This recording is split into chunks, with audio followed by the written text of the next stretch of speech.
सगुन सेता और तेहेन दो किछु कथा लई तबना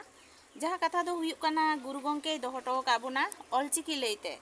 तो किछु किछु हर मेना कोआ जहाँ दो ऑलचिकी बांग को कुसिया और नोंडे लैया जे लैया को बांगमा ऑलचिकी पढ़ाव कते चे लाभ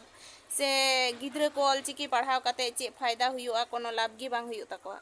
तो उनको हर को मेता कोआ जुदी आपेरेन गिद्रा ऑलचिकी ते बांग पे पढ़ाव चो कोआ एनखान बांग्ला मीडियम से एटा मीडियम ते पे पढ़ाव चो कोआ ओना दो निजेरा पर्सनल बेपार आम जहाँ मीडियम में कुसिया ओना मीडियम ते आमरेन गिद्रा पढ़ाव चो कोआ